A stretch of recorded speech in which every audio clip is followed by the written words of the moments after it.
If you would like to support the podcast and get some extra content while you're there, head on over to patreon.com/SevereMMA podcast and sign up.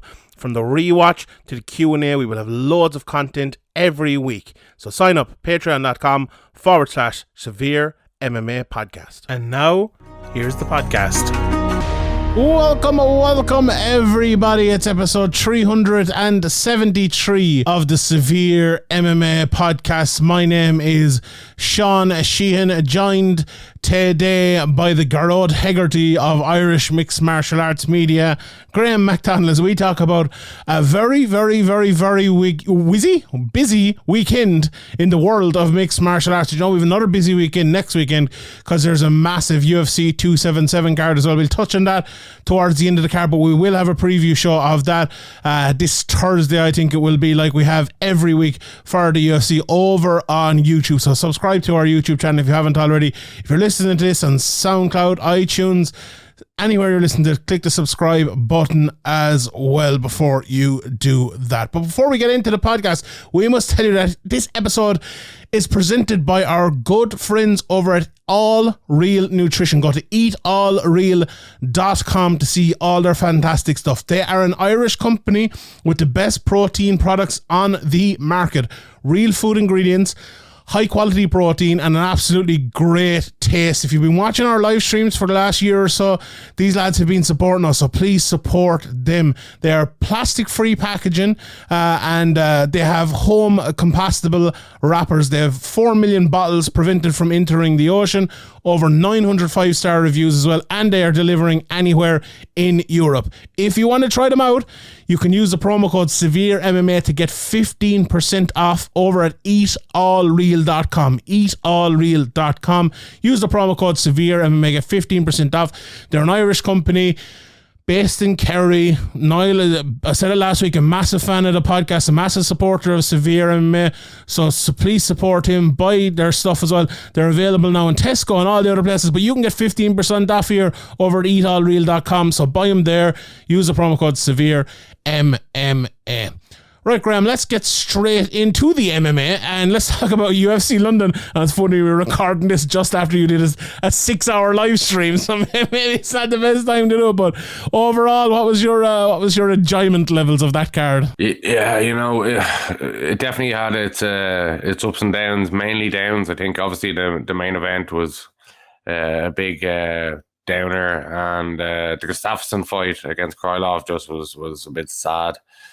But you know, the Molly McCann win was obviously a crowd favorite and a big win, and obviously Paddy Pimblett winning was very important as well. But I didn't think Paddy looked great up until obviously he got the finish. He got the job done, but you know, the test he's going to face in the UFC are going to be a lot stiffer than Jordan Levitt, and Paddy's gonna have to, you know, make some changes if he's gonna compete with you know, anybody's ever heard of in the UFC. Obviously, Mark Chikadze, it was a good win for him. He seemed to have both his knees strapped up, so maybe he had to play it a bit safe. You know, there was Nathaniel Wood winning. There was some good results for the English fans, but I don't think the London fans will be coming out of there, you know, hyped or thinking that, oh, that was a great card. Obviously there was some good moments that they would have enjoyed, as I said, the Paddy Pimblett, the Molly McCann and stuff like that, and some other local or fighters winning. But I think the card didn't perform or didn't live up to expectations, even though maybe, you know, there was the Paddy Pimblett win and, you know, some important wins going down to Mohamed Mokaev and Jai Herbert getting a win as well, which was very important. But yeah, I think the card didn't live up to the potential it had, and was quite long and had a lot of fights that went to decision and had a lot of fights on it in general. Like, it seemed like, you know, I know I just did a 6.5 hour stream, but it seems like this card started like fucking 12 hours ago or something. Yeah, in fairness, I was on it only for a bit and I popped in and out, but yeah, that will definitely take it out of you. But as someone who kind of just all but 3 or 4 of the fights watched it on myself, it was a long card because there were so many decisions, a lot of kind of boring fights. It was saved, I think, by Molly and Paddy. If it wasn't Molly and Paddy, it'd be up there like one of the worst cards of all time, especially the way that the main event ended. So I suppose, we've started talking negatively here. I suppose we'll go through the bad parts first and then we'll go through the good parts, I suppose. So let's start from maybe the bottom to the top here, and I'll run through quickly. Dalby and Silver was actually a pretty good fight, to be honest. It wasn't a bad way to kick off the card. Dalby won that. Relatively close fight. Silva had some good moments and then Dalby kind of came back as well. Dalby did well to survive a couple of times with Silva on him. Then Victoria Leonardo and Mandy Bone put on kind of a really atrocious fight. There was a lot of clinching and not a great fight at all there between the two of them. Jai Herbert, then I thought he put on a good performance. It seems like it was 10 hours ago since we watched that. I think it was a good performance. I thought it was very cagey. It was very he needed it though, performance from both guys. I think it was really like, I need to win and I don't want to make a mistake. And even walking out, I thought Jai Herbert looked like the weight of the world was on his shoulders, and it probably was a win that kept him in the UFC. And Kyle Nelson will probably get cut now, so it's probably understandable that both guys were kind of not really as confident or as flowy or as willing to let the shots go as maybe they usually are. Yeah, and that's fair. And maybe the reason I say it's a good performance is, having spoken to Jai a couple of weeks ago, I was kind of like, he needed this performance. He needed a win more than anything else. We'll get to GKC in a second, and I think even this one, having won the last one, it was still the same for GKC. He needed that win, and I think the fact that Herbert, he got to the ground at the start of the third round, he got on top of him and he kind of stayed there for the rest of the round. We were all kind of saying on the live stream that like maybe Jai Herbert normally would be getting up here and not staying in that position, but he's probably thinking of his job in that position, something that he was probably thinking of walking to the cage, and that's why he looked nervous, something he was probably thinking of between rounds when he looked nervous as well. And you know what? That's a very hard thing to criticize a man for, to be honest, and it's very hard to criticize a man either for winning a fight in a similar fashion. Like we talked about Adesanya a couple of weeks ago, and I think it's a very different situation when someone is like so overmatched maybe, or undermatched, whichever way you want to look at it, in a fight, and they don't perform, or they put on maybe a safer performance. But when you're someone like Jai Herbert and you are fighting for your salary, fighting for your job, fighting for your living, to get the win no matter what, I think it's a good performance against a guy who's relatively evenly matched up with him. I think like Kyle Nelson was. So yeah, maybe not. It wasn't a vintage performance from either of them. I remember we kind of said it on it, but it was a winning performance from Jai Herbert. And I think at this stage of his career, that's the most important thing. I would say the same for Muhammad Mokaev. Maybe it was a winning performance more than a great performance, but look, he's 7 fights into his career. What is it? His second UFC fight. The time in the cage will do him well. It's one of those ones where you watch it and you think, look, if Mokaev could put on a few more strikes, if he could go for a little bit more, he probably would have either got the finish in that fight or been ultra dominant. He was ultra dominant anyway, but more in like the winnings of the positions more than anything else, which is something that will take you so far but won't take you far enough. Now, based on that, not based on Mokaev overall. He's a very, very good fighter, and I think he can go a very, very far way. What was your general take on the Mokaev performance, Graeme? It could have been a little better, but still pretty dominant. I agreed with a lot of what you said. I think he could have. He had moments on the feet where he was striking, and he seemed to be doing well when he was thrown in combinations, and he went straight to the kind of chain takedowns, and he maybe could have put the fight away that way, and he seemed kind of determined to get the takedown. And Charles Johnson fought it well and did the basics right, and kind of put up a great defense, but he was just in defensive mode the whole time because Mo was just all over him. And it's one of the performances where he can go back and learn a lot from it, and he still got the win, still kept his undefeated record, and still dominated the fight and was never in trouble at any stage. So these learning performances where you're never in trouble, you dominate the fight, you're in the UFC on the big stage, and you're in there against quite experienced guy, a more experienced guy than you at professional level anyway. And a guy who was a champion previously in another promotion, I think LFA, was it? I think he champion in 2 different promotions or something like that. Yeah, LFA. Yeah, anyway. So he's no mug, like, you know, like usually a young guy like this will come in and, you know, you'd be kind of forgiven if, or you'd expect him to go in there and, you know, face adversity against somebody like Charles Johnson, but he completely dominated, and it just shows the level of anticipation and how highly everybody rates him as a prospect, that when he goes in there and it's not even competitive and he wins kind of every second of the fight, and people are still thinking, oh, well, like, you know, maybe not his best performance, but, you know, I still think that, you know, the sky's the limit for this guy. Like, you know, I don't see any kind of pull back the reins on the hype train or anything like that. I think, you know, he looked great out there. Obviously, he didn't maybe finish like I thought he would, but I think he showed like a lot of potential, and obviously he still has to refine his game. He's very young and in age and in his pro career and in the UFC. So yeah, I really think he's still a huge prospect, and it was even though it was a dominating performance, maybe it wasn't as dominating as people expected. But things to work on, things to improve on. 100%. Yeah, exactly. That's no harm either. But still a very good performance and good win.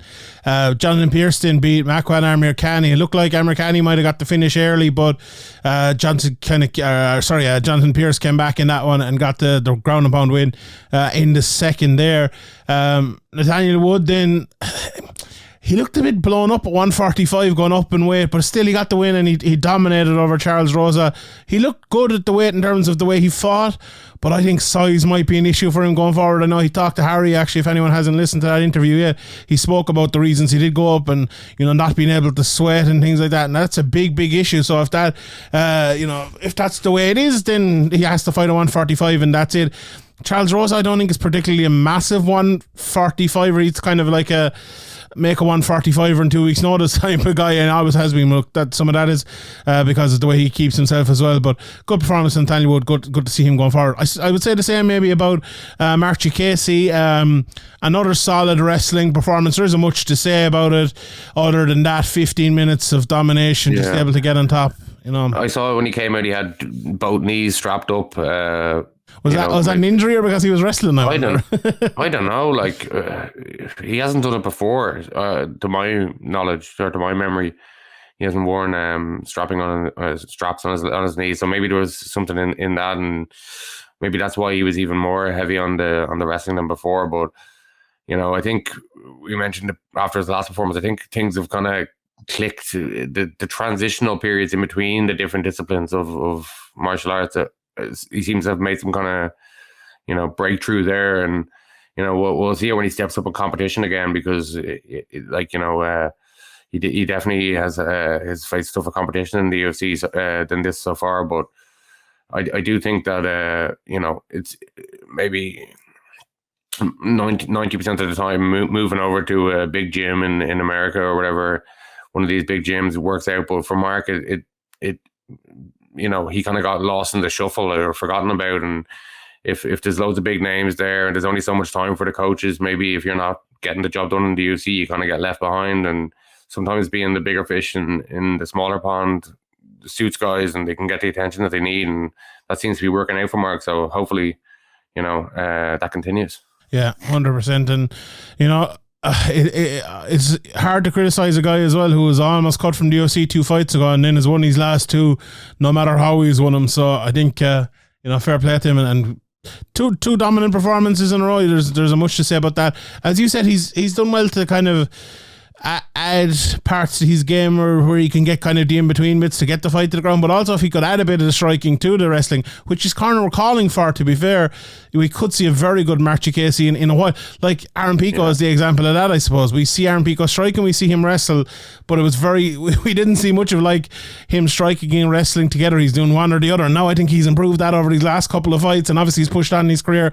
Now Casey's different, and you know, a different age and a different sort of type of prospect, but still very, very good in all areas. And if he can mix all those areas together, he could be a very good fighter. And I've always kept the faith with Mark Casey, you know, even through the losses and all of that. Anyone listening to this podcast knows that. Yeah. You've been following for a long time as well. So Be great I think to watch. and one thing he could kind of work on is getting some clean ground and pound away when he does have the dominant wrestling positions or dominant, throwing small shots. Doesn't maybe in the past scores, but now you need to choose your shots wisely and land the big shots. And I think that's something he could improve on. But he's still young enough. I think he's still in his 20s, is he? He's just about that anyway. Hold on, let me click on it. He's 29. Yeah, he's 29. He turned 29 a couple of months ago, so he's still young in the game. He's been around a long time. We've been watching him since the Bama days back at 8-9 years ago. So sometimes you forget how young these guys were, and he has some good wins like Joe Duffy, Lando Venata, and now these 2 wins in a row. So yeah, he's obviously had to reset and kind of fight for his UFC career, but it does seem to be coming together. And if he can add a few more wrinkles to his game, he'll definitely already is and will be more of a challenge to the most in the division. If I was him, I'd be calling out Paddy Pimblett tonight anyway. That's what I'd be doing. We'll get to Paddy Pimblett in a moment. Who was it called him out? Marco Madsen called him out really weakly. That's not going to happen, I don't think that one's going to happen. What do you think of the Mason Jones fight? It felt like another flat performance of Mason Jones here. Credit to Ludovic Klein coming in short notice. He did the job, but not great. On the live stream I was kind of saying Mason Jones kind of needs to make it happen in this fight, or we kind of have to reevaluate what his ceiling is, or what his kind of immediate ceiling is, I suppose. We've seen guys turn it around, but he doesn't. I know this is a bit of a short notice fight, but he doesn't seem to be in the same shape that he was back in some Cage Warriors fights. I don't know what's going on with that. I don't know. I think maybe we might have overestimated how good Mason Jones is, mixed with he might have fallen in love with trying to get into a war that maybe isn't beneficial to his career and his style. And, if he gets another fight in the UFC, it's probably going to be make or break for getting cut. So I don't know, maybe he needs to make some changes in his personal life, or maybe things are going on that we don't know about, or maybe he's just not as good as we thought he could be. I think sometimes your head can kind of just get off the center line in terms of your career as well. Like I always give the example of Tyron Woodley against Wonderboy. He fought Wonderboy, and then he fought Wonderboy in his next fight, and he fight after that, and he fight. He was fighting Wonderboy for the rest of his career. Basically, it feels like Mason Jones is maybe fighting Joe McColgan and also welterweight for what he's done. I think that fight against McColgan, who was a very good technical fighter, he needed to kind of get into a war with a guy like Joe McColgan. And then when he tries to do that against other guys, it's obviously not going to work. Horses for courses. Going up to welterweight, I think at that time as well. And everyone was talking about the McGregor thing and the two-weight championship thing. I just don't think that was the right move for Mason Jones at the time. And then he got into the UFC, and it's kind of been hit or miss for him in the UFC as well. I think if he can get his head back on straight on him, I still think there's a very good fighter in Mason Jones. I think you get back to that technical, slick boxing game with your wrestling behind it as well, and you can go a long way. The problem is though, like the UFC are giving guys like Mason Jones coming out of Cage Warriors such tough matchmaking. Like it's ridiculous, really. Like Mike Davis, doing his career fine. Alan Patrick at 18-ish fights or something like that. Ludovic Klein now 22 fights in his career. David Onama was 8. Okay, that was not as bad, but still, like, are we building up these fighters? Are we putting them in there to see like the survival of the fittest? Because a guy like Mason Jones needs building up. Like there are certain fighters like they do need building up. Like a guy like Chimaev, he doesn't need building up. He's ready. Throw him in there. But Mason Jones, Paddy Pimblett does. Yeah, Paddy Pimblett does. He's another guy on this card that, like, they're pushing because he's put himself in a position where it makes sense to push him. You know what I mean? Yeah.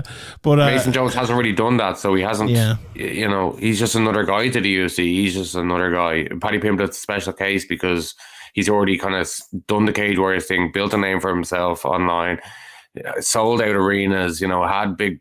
Mason Jones hasn't done any of that. So to the UFC matchmakers who have these cards coming thick and fast and have 800 fighters or whatever it is now, you got to make yourself stand out. And Mason Jones hasn't done that. So he's not going to get that kind of, preferential treatment. Yeah, indeed. The Paul Craig fight, then I actually love this fight. I thought this was the highlight of like the non Liverpool stuff on the card. Just kept pulling guard, looking for arm bars, looking for leg locks. It takes the biggest problem. Pulling him into full mount at one stage and everything. The biggest problem was around the halfway point of the fight. Every time he pulled guard, Ozdemir would just get into like his full guard and he couldn't do nothing from there. Like when he was getting into half guard and when he was getting into places he could go for arm bars for stuff like that, it was working grand, but there was a point reached where pulling guard for Paul Craig just wasn't working. Like it was weird as well. He was getting into like deep double legs and he was just giving up on them and pulling guard. Like get a couple of those deep double legs and a lot of these things change. You get on top and you can look for a submission then. That would be the biggest mistake. But Paul Craig fought a winning fight. Paul Craig went in there to win. He didn't manage to win and he lost. I couldn't criticize a guy for that. He tried from the very first second to the very last second to win that fight and to finish that fight in the best way he could against the guy who's better than him in lots of different areas, and it didn't work out for him, but it could have, and I couldn't criticize the guy for that. So he kept trying to make things happen, like as I said, he pulled him into mount even just to get him to the ground because he knew he wasn't going to win on the feet. He did what Verdum used to do. He pretended he was hurt more than he was, trying to get Ozdemir to flurry at him and try to finish the fight and catch him in something. But Ozdemir, in fairness to him, he stuck to the game plan. He every time there was any kind of danger, he tried to back out and stand back up, and didn't really engage in what Paul Craig wanted. And Paul Craig basically what he's going to try and do, and Ozdemir was well aware of it and just avoided it at the vital moments. And Paul Craig got tired and got desperate and just couldn't get it going. But I enjoyed the fight. The jeopardy was still there because we've seen it from Paul Craig before. He can pull something out of nothing on the ground when you think he's done, and he's willing to eat some shots to get it done. He's willing to pull guard. He's willing to pull people into mount just to make something happen, to get it into his realm and try and create a scramble. So yeah, I enjoyed the fight. It was wasn't one for the ages. I won't be going back and watching it or anything, but for the night that was in it, was one of the better fights. Hashtag jiu-jitsu doesn't work. But yeah, that was it. Nikita Krylov then and Gustafsson. This was one of the saddest fights I ever watched. Like this is reminding you. Molly McCann was before. No, we'll get to the positives. So we'll go to Molly and Batty at the end, but we'll get through the negatives first. It's fucking taking 22 minutes. There's been a lot of negatives on this card, but it was just I'll just take this one. It was sad to see Gustafsson. I think the way he's like up there, it's probably after John Jones, either the second or third, maybe fourth greatest light heavyweight of all time, and to lose to a guy, Nikita Krylov is a good fighter, but he's a good middling light heavyweight fighter. Alexander Gustafsson years ago would have been destroying a guy like this. Decent on his day, I would say. Decent on his day, yeah. Decent on his day. He went in there and got destroyed in 67 seconds against this guy. That's not what Alexander Gustafsson was, but that's what he is now. I talked about it on the preview shows, and it's like 15 years Alexander Gustafsson has been fighting. And if we're to be honest with it, that's probably longer than anyone should get at the top level of mixed martial arts. I remember people talking before about like 7 to 9 years as an MMA career. So he's gotten way longer out of it than most people could. He only has 26 fights, Gustafsson, so he doesn't have that much, but the preparation and people pulling out of fights and preparing for 5-round fights and tough fights against the likes of John Jones and others, they take you all out of it. And, Daniel Cormier said his chin is gone, but I think Aaron McGracken said very wisely over, it's not his chin, it's his brain, which is very correct. He gets hit with one shot and he goes down. He just is not able for it anymore. And it's a pity. I hope Alexander Gustafsson retires. I don't want to see a great fighter and who's seemingly a great guy as well go out like that again. He had the one fight, he came back, he tried it again after going up to heavyweight. No mass. That's enough of it now. We don't want to see a guy getting knocked out over and over, which is what will happen if he continues to fight. I don't want him. I spoke about this before with Frankie Edgar, and I think people criticize me an awful lot for that, but I'm trying to think of the fighters here. I'm trying to think of what's best for them. People said it about Frankie Edgar, and then he goes out and gets 3 knockouts in his next 4 fights, or 4 and 5 or something. And what's the excuse to those people wanting to see one more from a guy like Frankie Edgar then? It's the same with Gustafsson here. Just as much as you'd love to see Gustafsson fighting again and again and again, and as much as you're a fan of him before, like I was, it's the end. It should be the end for his safety.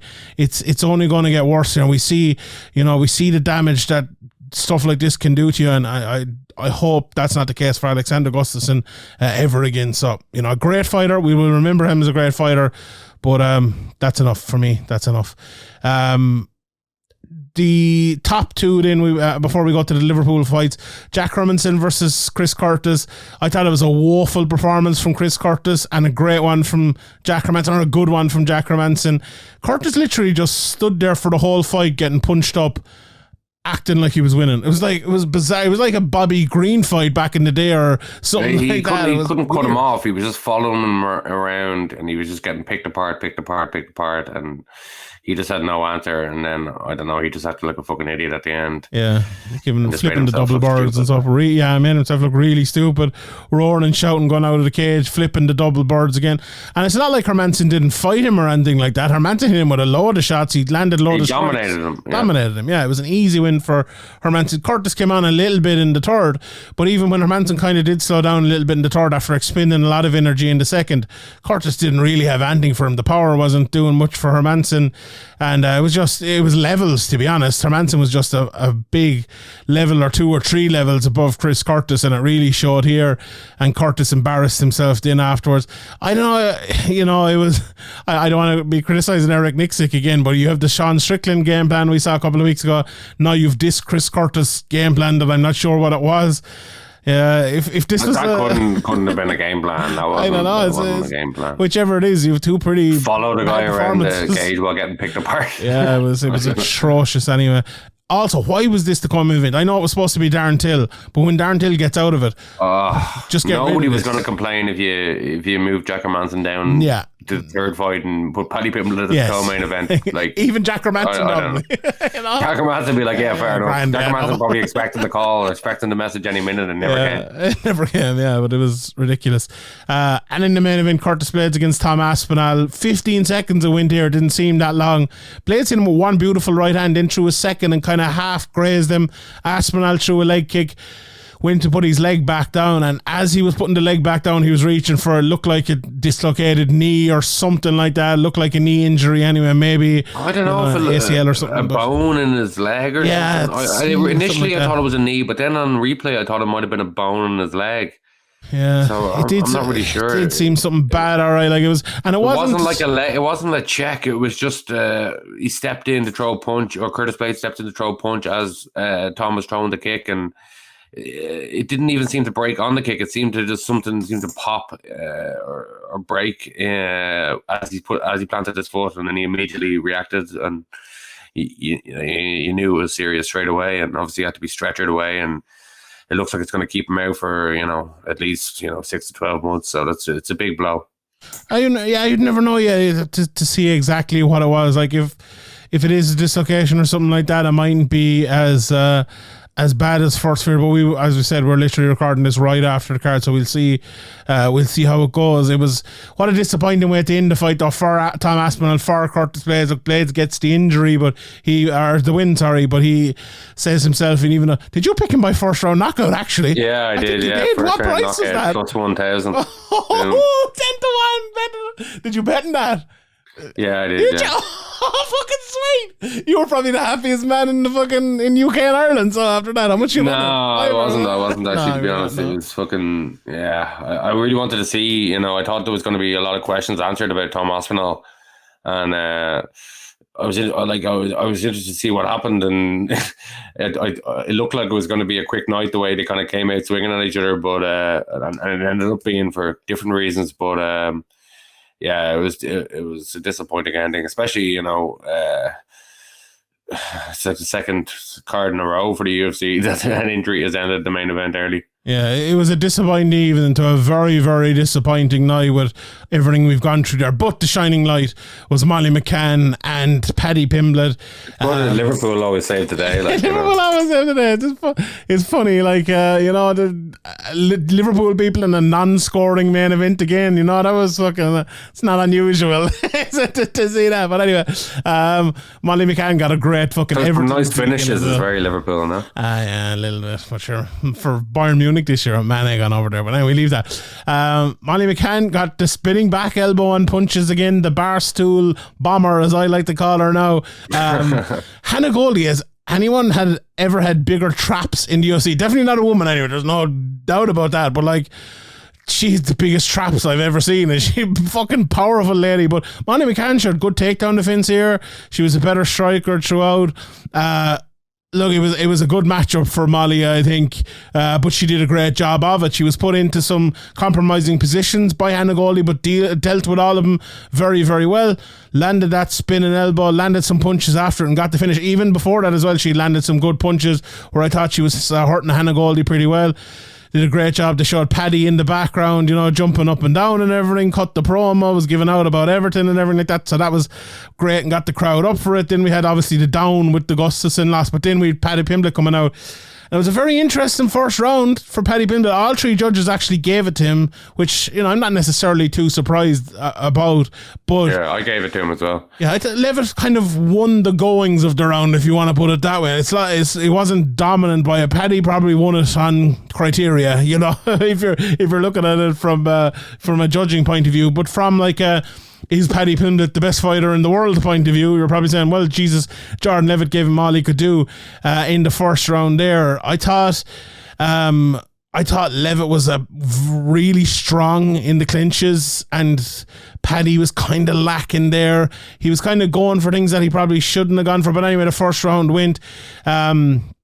Levitt spent a lot of it on top and did pretty well, but as you said, Paddy landed some good stuff and some good shots even on the feet as well. The bits of the fight we had on the feet, you know, Levitt threw that front kick at one stage and hit Paddy right up the middle with it. Paddy threw a few punches and probably landed the better of the stuff, but there wasn't that much of it on the feet. Towards the end then, what happened was Paddy Pimblett called him, like, I don't know what you call it, a reverse darce thing. I was watching, I was like, what is Paddy Pimblett doing here? He's just going to have to give this up. And then, you know, Levitt's going to get his back or something. But I think it was a really bad position, a really bad thing to do for Paddy. But he threw a knee there and made it all good because he hurt Levitt badly with the knee. Then got around, took the back, and he trapped the arm, which I'll have to watch it again, but it was either lucky or brilliant. It was one of the two, but either way, he did trap the arm, kept it in there, and once he had that, if you have someone like Paddy Pimblett on your back and you've only one arm to defend, it's good night, Irene, and it was here as he rear naked choked Jordan Levitt. It was a performance that would again, we were talking about it with Scroobius Pip on the live stream. It's like, it feels bad having to talk about Paddy sometimes because we have to be a bit of a party pooper because we've watched him for so long and know what he's like, and see the performances and have to analyze the performance. But we also want to jump into the hype train, which we will do a little bit as well. The performance itself, look, you could go through that performance like I have there a little bit and see that there's big areas, like his striking is not great. If he comes in there against a good striker, he's going to have issues. If he comes in there against a better wrestler than Jordan Levitt, he's going to have issues. But if he gets the back and gets on your back, he is going to choke you out. He's a brilliant jiu-jitsu artist. If he gets you in a triangle or anything like that, he's a dangerous guard, and he's dangerous up against the clinch, and he hits hard as well. You know, his striking isn't the best technically, but he can damn hit hard. So there are a lot of good things about Paddy Pimblett as well. And the hype is there. Like, the crowd are mad for him. He cut a great promo afterwards, a funny one. And then, like, he talked about mental health, about his friend, committing suicide and stuff, which, you know, was very sad. And then, but like, put a massive baby face promo, as they'd say in pro wrestling, that people really liked him for it and liked that he took that time to say that sort of thing. And also, you know, I think a lot of stars recently have been inauthentic, you know, whether it's Colby or whether it's Masvidal or whether it's Sean O'Malley. Paddy Pimblett, if you love him or hate him, and I think I love him and most people love him, he's authentic. whether he says something good or something Paddy bad. Pimblett's basically saying, like, love me or hate me, but this is me. And that's what he's saying to the world. And you can't fake that. You can't fake Paddy Pimblett. You know, it was like McGregor back in the day. You can't fake Conor McGregor. You either are it or you're not it. And Paddy Pimblett is Paddy Pimblett. He really is. And that's the reason why he's a star. Isn't it though? It's not the fighting, because he's not a great fighter, if we're being honest. He's a good fighter. He's not a great fighter, but the fact he's him. Usually in good fights as well, though, in fairness. To be fair, there's jeopardy in his fights, and not everybody can be a world champion, and we have to me and you were speaking about Paddy Pimblett kind of in the midst of hearing all these people being like, oh, Paddy Pimblett's going to go all the way, or, Paddy Pimblett should fight this guy or this guy who's just like way out of his league at the moment. You know what I mean? We're talking about in context of like the upper echelon and comparing him to that. But Paddy Pimblett, we can talk about Paddy Pimblett all the time, and we always talk about the weight and the training and taking it properly seriously. And if you're going to be in a division like this in the UFC, this is no easy division. You're going to have to. The minimum requirements are that you put in the proper training, and you don't, you go off for a week or two and eat badly after your fight or whatever, but don't get huge. Don't be like Ricky Hatton or whatever, you know what I mean? Don't take it to the extremes. You need to be improving he's still young. He should be improving between fights more than he is. And I think probably a big reason for that is the eating side and the thing. And Paddy can say, oh, your people are fat shaming him and stuff. No, people are comparing you to the people that you should be aspiring to beat in the UFC and what they do. And these are huge things. They may seem small to some people, but these are huge things. Like having to cut that weight, having to get back into shape.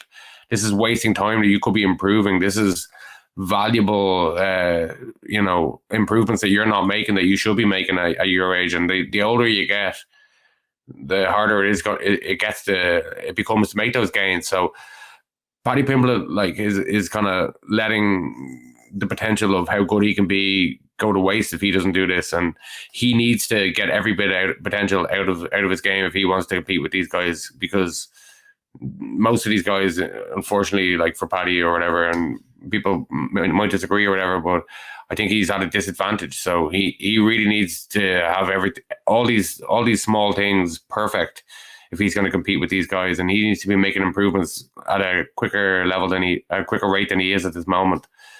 So yeah, great win for Paddy Pimblett and all that. Don't want to take away from him. Like he overcame a little bit of adversity, even though I thought he won the first round. It was close, and he got a good finish. But yeah, for people thinking he's going to go all the way, I just don't think it's realistic unless he changes up his approach to the game. Yeah, and it's not necessarily even like the 2 or 3 weeks on holiday, the 2 or 3 weeks of eating. It's probably the month it takes to get all that weight off and get back down. I know he's saying this fat shame and stuff.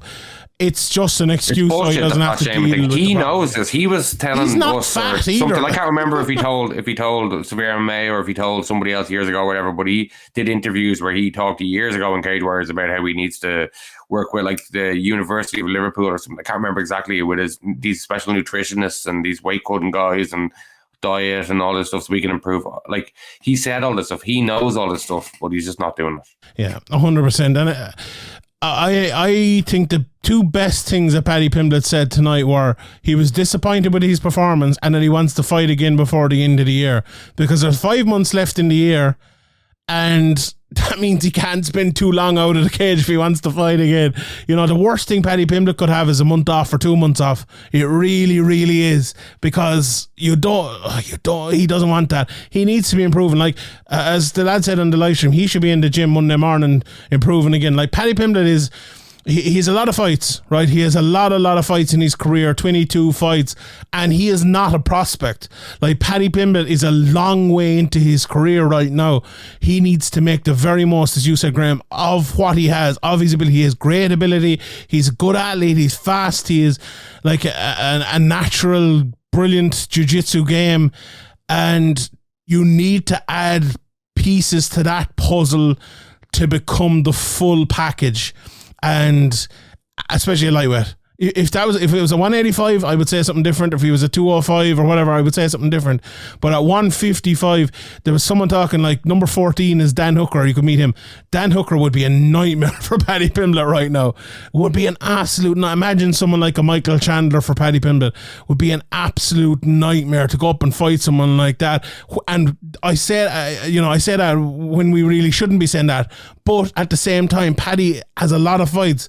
He is not your normal prospect. He has climbed the Cage Warriors tree, climbed it again, and was, 3/4 of his way to climbing it again when he got signed to the UFC. So it's a very interesting, situation we have with Paddy at the moment. But the best thing that happened Paddy tonight was he got the win. He got the win. The hype train can roll on. He can keep getting his Barstool money, he can keep getting his UFC money. But I'm going to be very interested to see who they match him up with next, because there are some people and some fighters that they take a chance with. And if they take a chance with Paddy Pimblett, it's going to go very, very badly. But at the same time, where do you go? Like, where do you go with Paddy? What do you do? Do you build on this hype and just keep giving him easy fights? If you do that, you turn him into MVP and people will stop fucking caring at some stage. So you have to move him in a forward direction. To be fair, the UFC have moved him in a forward direction for the 3 fights so far, but this is a next forward direction they're going to have to move him in. It's going to be harder than the last 2. Yeah, I think, ideally they'd given somebody with a name who's like washed up, the Gustafsson equivalent of Joe Lozon. Is Joe Lozon still around? Yeah, give him Joe Lozon. Get Diego Sanchez back in there, somebody like that. Yeah, because it's positive, as you said. It's a positive sign that he got the finish, that he overcame it or whatever. And it's a positive. One of the biggest positives is, like you said, that he said he was disappointed in his performance. You need to kind of realize where you're at. Like he got the finish or whatever. He could have been like, oh yeah, I'm the best or whatever, but he didn't. He knew that it wasn't a great performance and that he needs to do better. So he's aware that it's going to take a lot more than that to get where he wants to go. So hopefully that'll be kind of a wake-up call to him to kind of knuckle down, and maybe some of the criticism about the fat shame or quote fat shaming, as he says, maybe will, remind him of what he used to say himself. Like I mentioned earlier about needing to do all this nutrition stuff and weight cutting stuff properly. Yeah, 100%. Time will tell. Yeah, definitely. 9 decisions, Graeme, on the card tonight. Every single one of them unanimous decision. We want to talk about judging. Now that's fucking good, consistent judging to get 9 unanimous decisions on one card. Was there any decisions that were actually disputable? Still though. Fucking, let me think now. Not really, actually, I suppose. Yeah, I think they were all pretty fucking obvious. They're all pretty obvious, I suppose. But still and all. Probably, yeah. Anyway, right, let's move on. Oh yeah, you ruined it. Union address there. You ruined it. But look, I hope we weren't too negative on Paddy there, but I feel like everyone else is giving you the positive look at Paddy, and we were trying to give you the reality, while still saying I'm going to be really looking forward to the announcement of Paddy's next fight. I'm going to be really looking forward to the build-up of Paddy's next fight. I'm going to be watching all of his vlogs. He's the only guy I watch his vlogs.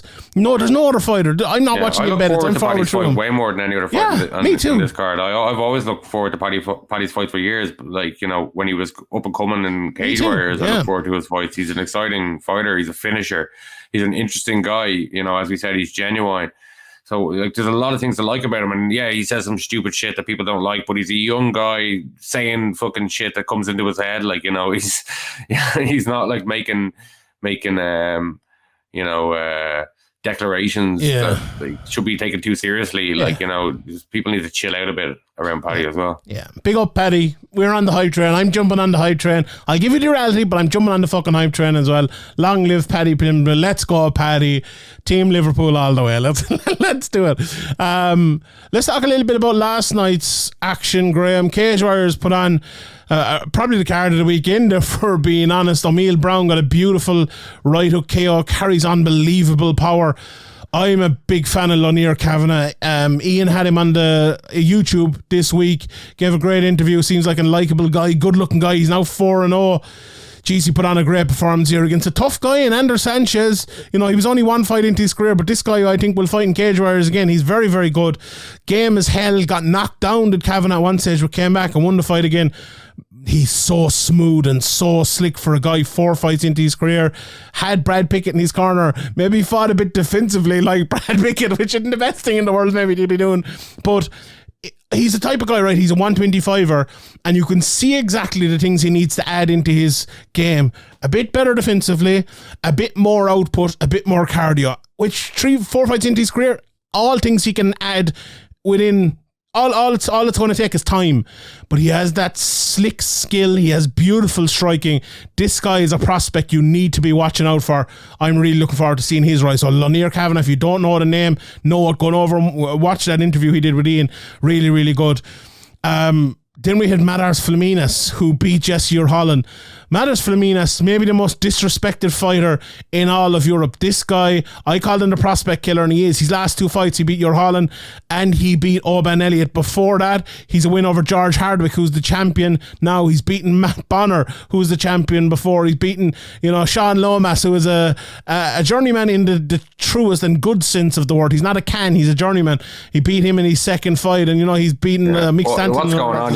You're fighting the hardest matchup you can get, and you can't get any respect. And you're the third fight of the night against an undefeated guy.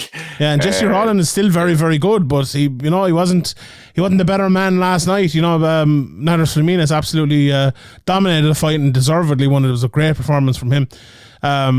And he got the finish as well in the second round with a TKO. Then Adam Amasinger went to a decision and won against Sam Spencer, as did Will Curry against Nazglis. Reese McEwen as well got a good win over Kingsley Crawford. A very, very good win. He was a big underdog in that one.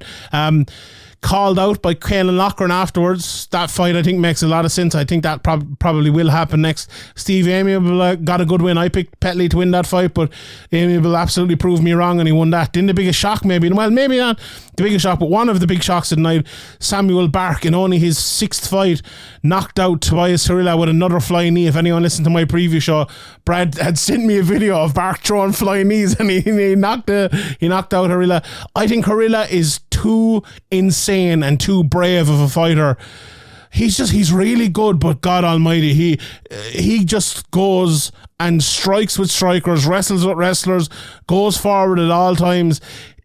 I don't want to go full Miguel Pereira on him here or anything, but he's going to have to change up his brilliantly exciting game if he is going to be successful in MMA, because you can't fight a guy like Bark, who is a Muay Thai fucking world champion or whatever he is, in the manner that Harila fought him, because you're going to get knocked out, and that's exactly what he did get.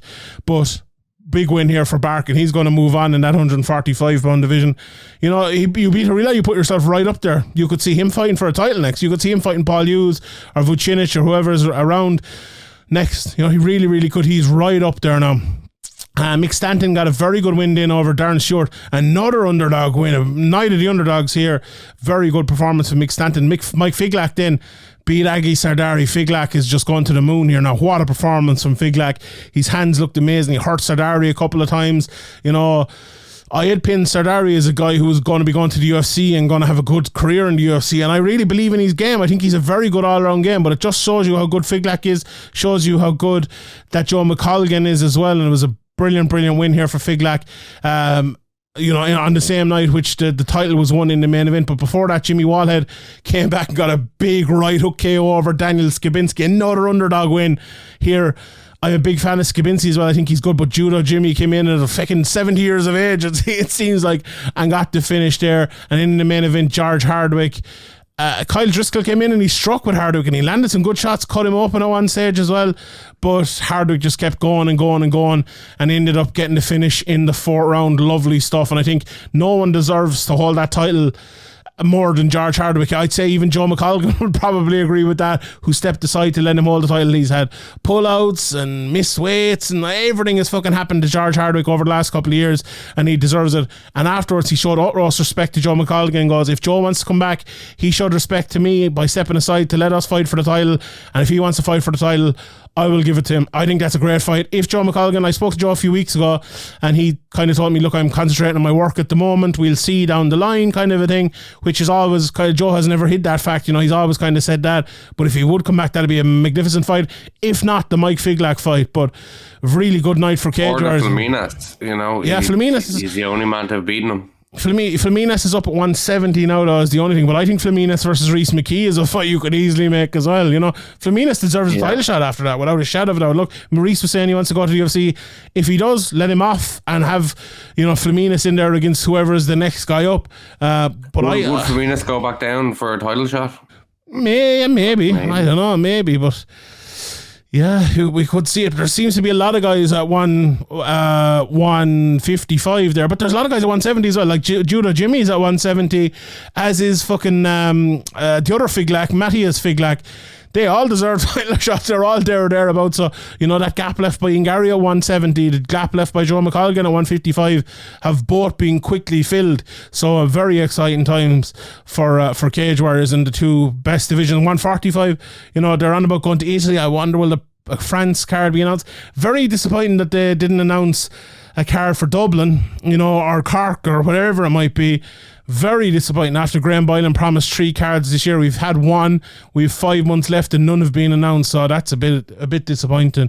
But also, a big thing I must mention, Cage Warriors brought back the in-cage interview for the main event, which was long overdue and fucking brilliant, because George Hardwick got a great promo. He was just roaring like butter and he was saying loads of different things, and he called out Joe McColgan, half kind of called him out very respectfully, and it was great. It was really, really good. So I'm glad they brought it back. Long may it continue. Also, before we move on as well, John Gooden is fucking brilliant. And if John Gooden isn't on more UFC cards, I'm going to be really mad. Like, I like Brendan Fitzgerald. I like John Anik. John Anik is obviously number 1, but John Gooden should be number 2. Like, he should be in there calling some of those big cards. Himself and Brendan Fitzgerald. For a while, he was kind of getting a few, wasn't he? And then it kind of stopped. Someone was saying something about a visa. Maybe it's just because of, COVID and all of this. It's harder to get visas and things. I know maybe that's part of it, but yeah, I would love to see more of John Gooden, to be honest. He's absolutely brilliant. And now that's no disrespect to Brendan or John Anik especially, but Gooden is brilliant. I love a bit of Gooden. Bisping was good tonight. I feel like Bisping, though, he is not Dan Hardy. He doesn't bring the same knowledge of the UK fighters as Dan Hardy. Like, even tonight when he was talking about Jacasey, he sounds more Cormier than Hardy talking about Jacasey. He doesn't really know him, and you can clearly see he hasn't watched the Bama fights, or he doesn't watch Cage Warriors fights and all of that. He does not have that knowledge of those local fighters, and you can't beat that knowledge. That's why John Gooden is so great as well. Like, Brendan Fitzgerald is great, but he doesn't have the knowledge. He's not an MMA fan for a decade or 2 decades or whatever it is. John Gooden is, and that's what makes him so great. He's one of us, but he's also like a top broadcaster and really brilliant, and he would satisfy everyone's needs, and it's a shame he's not there more, and he should be there more. And if anyone's listening to this from the UFC, put him in there more, because he deserves it. But anyway, Bellator, Graeme. I don't know how much of this you watched. I fucking fell asleep during the main event. I stayed up to watch all the rest of it. You fell asleep during your boys' biggest moment. My boy's biggest moment. It was, I flew to Canada for it and all, and I fucking fell asleep right in the middle of it. But Douglas Lima basically got out wrestled by Jason Jackson. Almost knocked him out with an upkick in the second round. I said it to Ian, who watched it. I was like, oh jeez, what happened in the rest of it? I missed like rounds 3, 4 and 5, and he goes, it was the exact same thing that happened in round 1 and 2. So it was just a wrestling clinic for Jason Jackson. It's very difficult at that 170 division at the moment, because look, MVP just lost, and he's gone fighting in a boxing match, lost in inverted commas there. Bare knuckle boxing as well, boxing in inverted commas, I suppose you could say it. And then Amasov is coming back training now. He was over fighting obviously in the war in Ukraine. Storley's the interim champion, with Amasov as the main champion. They're going to have to fight, but sure, Jason Jackson, what's he going to do? Is he going to have to wait out for another year, like, to get the winner of that, or 6 or 7 or 8 months?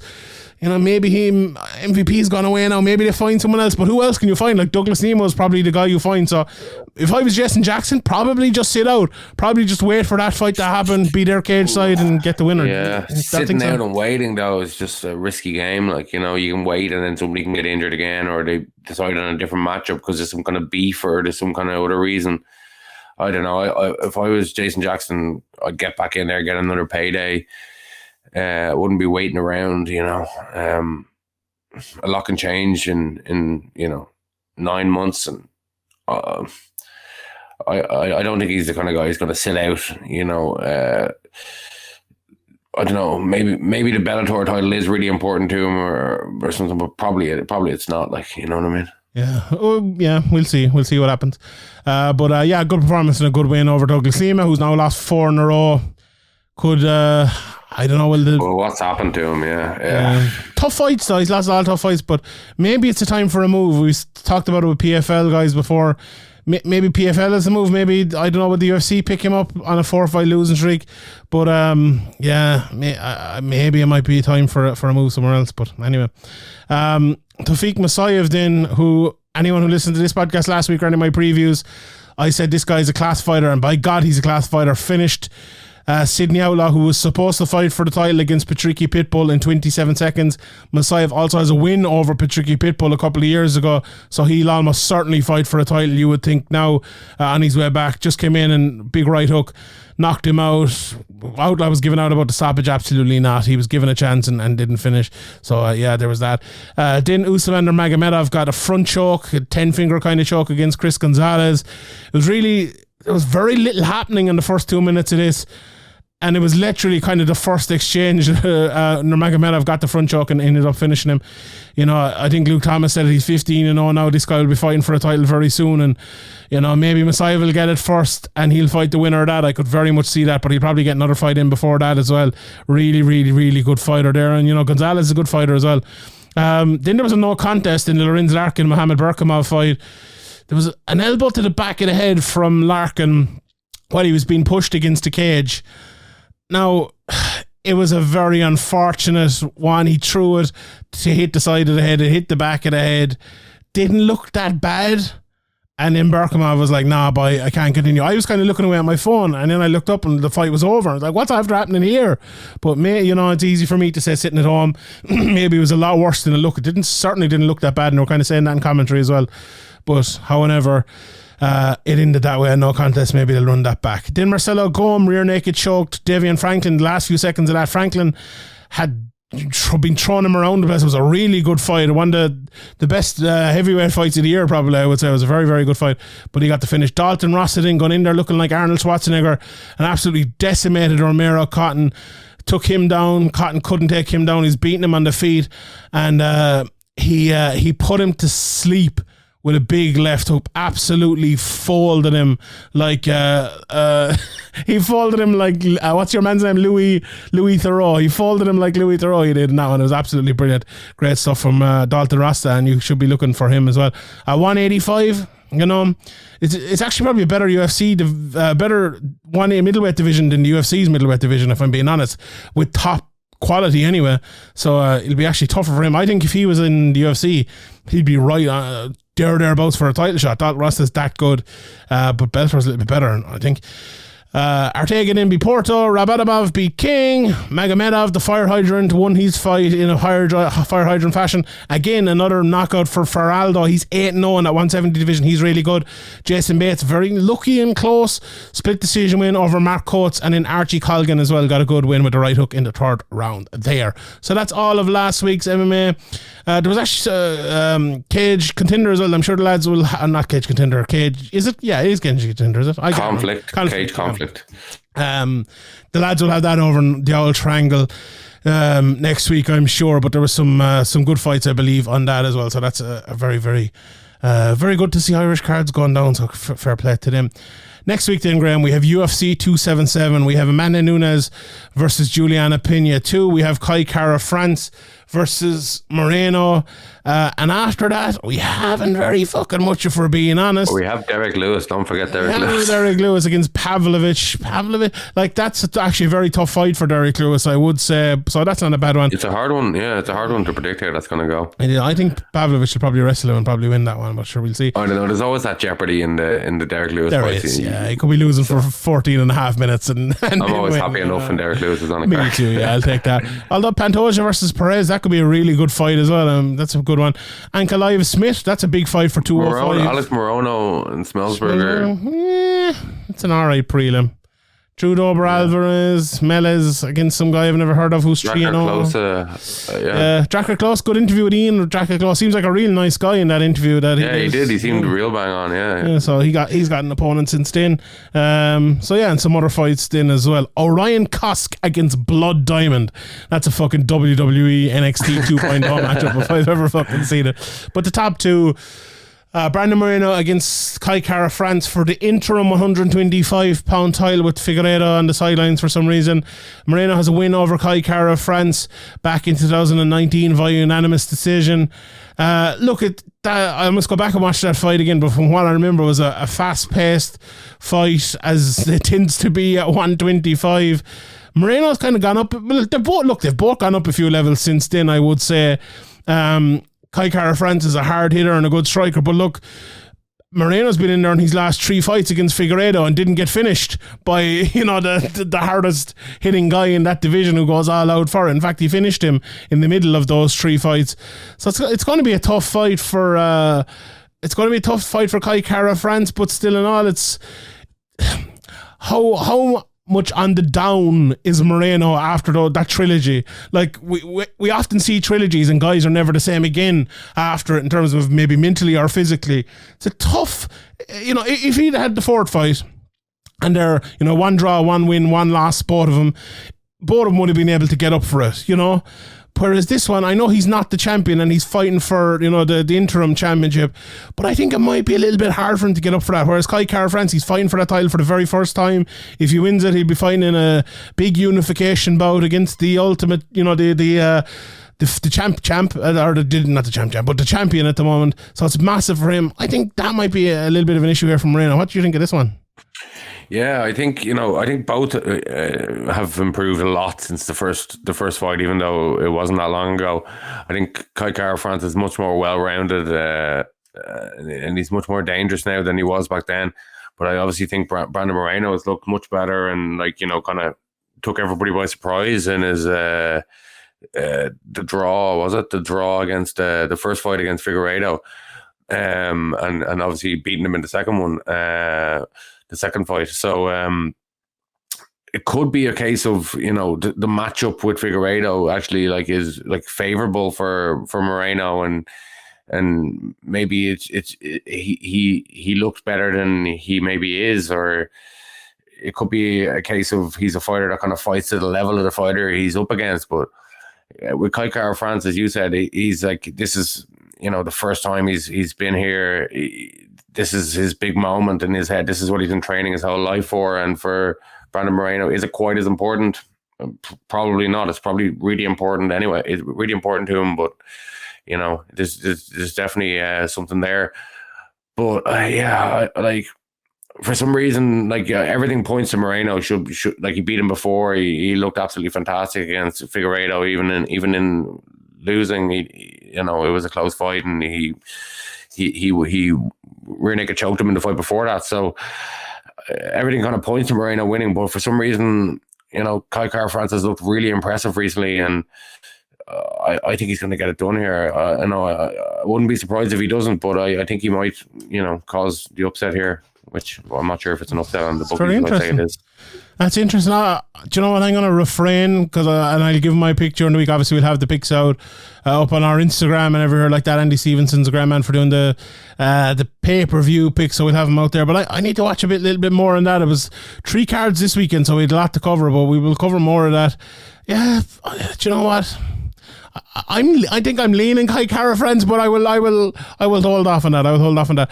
But the main event, Amanda Nunes and Juliana Pena, I'm picking Amanda Nunes here, but I'm sure I'm picking Amanda Nunes. I will always pick Amanda Nunes. There's nothing I think I could talk myself into. But the only thing is, right, and I've actually a podcast with who do I have a podcast with? Harry, coming out in this during the week over in Sherdog. The first fight for Amanda Nunes, was it an off day for Nunes? Was it her life Was it things that were happening? Not was taking it serious enough. Yeah, was it Kayla Harrison sitting cage side? Was it all that? Or was it her in silk pajamas? Does she have too much money? Is she no longer able to be the fighter she once was? Because if it's the latter, she's fucked and will probably lose again here. If it's the former, she'll probably destroy Pinya. I'm honestly not sure which it is. What would your take on it be? See, I think she can be in silk pajamas or whatever it is, or silk sheets, and still beat Juliana Pena. I think she's that good. I think, I think it was probably part of that where you've kind of achieved it all and you're the kind of, the best woman fighter ever, most successful, double champ, all that stuff. You've kind of achieved, more than you probably ever even set out to. So you've made a lot of money, all that stuff. So it is hard to kind of, get the same levels of motivation. But I do think she just underestimated it. She didn't, like we've talked about it before, sometimes she comes and she's not really in shape. She's kind of, how much has she been in the gym? Probably not very much. When she has been in the gym, how much hard training has she been putting in? Not very much, because if she had been, she'd be in better shape. We've seen her in shape. We've seen her out of shape. I'm expecting to see her on the scale in shape, but I'd be wary of making a pick until I do see her on the scale, because maybe she has gone further kind of the silk sheets route than I think, and it was less of an off day or an underestimation of her opponent or lack of training. That was a problem. But I definitely am picking and expecting her to win as long as she comes in shape. But it's 7 months. There is a possibility that she doesn't come in shape, which is it's definitely a wait until weigh-in day before you put any kind of money on Amanda Nunes anyway. 7 months since that fight, but they also did tough, obviously, which no one watched. But that tough, what's that tough? Like 8 weeks in there, like 2 months maybe, or maybe even a little bit longer. That's like if a tree falls in the forest and nobody is there. Did it actually happen? Yeah, but it did happen if you were fucking there, and I can't argue with that. But still, it's going to be interesting to see which Amanda Nunes turns up, and I'm really, really intrigued by it. This is the fight I remember at the turn of the year. We always do those which fight are you most looking forward to in this year, and this was the top of my list all the time, and it's the one I'm so intrigued to see, because we're talking about legacy here. We're talking about legacy because this is the consensus greatest female fighter of all time up until her last fight, right? And if she goes in there and she wins this fight, they rematch, she wins that fight, then again, it was an off night. She's the consensus greatest of all time. There's no shred of doubt about it. But what if she loses? What if she loses? You talk about jeopardy, Graeme. You've made that word jeopardy your own over the last while. There could not be more jeopardy in a mixed martial arts fight than there is in this one. It's fucking massive. It's brilliant. And Juliana Pena, she isn't going in there expecting to lose. 90% of recent opponents for Amanda Nunes have been going in there. That kind of fear factor, that mystique, she definitely just tore that up in her last fight. She's going to be more confident than she's ever been in her career, and she's going to see it as her moment. Maybe she thought she could get it done before, but now she knows she can get it done in her head. So she's going to be the most confident, and Amanda Nunes is going to have more pressure on her.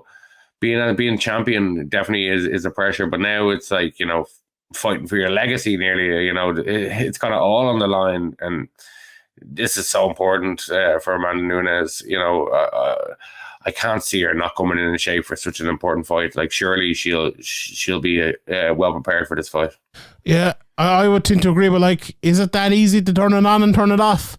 That's an interesting. That's the thing. I think she has the gap in ability, or the gap in an ability, and it's so big that if she is in shape, even if she isn't as motivated as once before, as she used to be before, she still should have enough to get it done. Maybe not in the same style she would have got it done when she was motivated and tearing through the division. But, as good as Juliana Pena did in the last fight, I don't think she's really on the level of Amanda Nunes, anywhere near her best. Yeah, that is true. I would tend to agree. All right, we will leave it there, Graeme. It's been a fun podcast. We've had a lot to get through, but you know what? We've got through it, and it was very, very good. All Ireland football final tomorrow. No Dublin in it, unfortunately, Graeme. I apologise, but Kerry Galway should be fun. The Limerick won the All Ireland again last week. What do you think, Graeme? Was great. Congratulations, well done. Thanks very much. 4 out of 5 now. I'm nearly getting sick of them. Do you know? I went into the shop the other day and bought a bottle of Coke, and they handed me back a fucking All Ireland medal and the change. There's so many of them around Limerick now. It's great. Fantastic. So Dublin had a better record in the old football in recent years now. He did, yeah, but you're gone not great now in the last couple of years. Sure. He'll be back. He'll be back. Nobody even cares. They do. Anyway, sure, we leave it there. Big long podcast this week.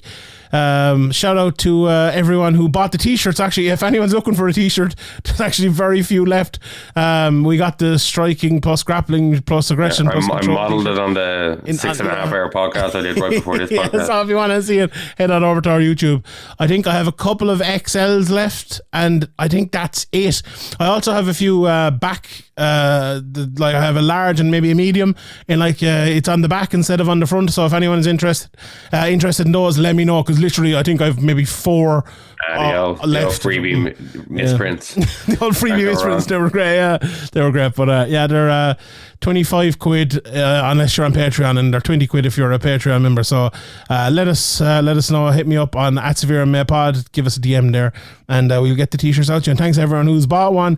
It's been absolutely great to get a bit of merch out there. People have been asking for a long while, so we've been finally able to get some out there, and it's gone well. So we'll probably do more again very, very soon. So let us know if there's anything people were saying about these things happen in MMA. Maybe that's a good one we could get. But I like this. I think it was more your way of saying it. What was somebody tweeted it? It was better than Asher, these things happen. Asher, these things happen. Something like that. I think that's good. It's a very Irish type of one. Yeah, we need. It's like the Irish version of the Gus. Yeah, with like green, white, and gold down the middle of it, maybe, or something like that. The SevereMMA logo. Yeah, that could be good. If anyone's good at designing things like that, the design part is probably our hardest part. Actually getting them now, we have a kind of stat.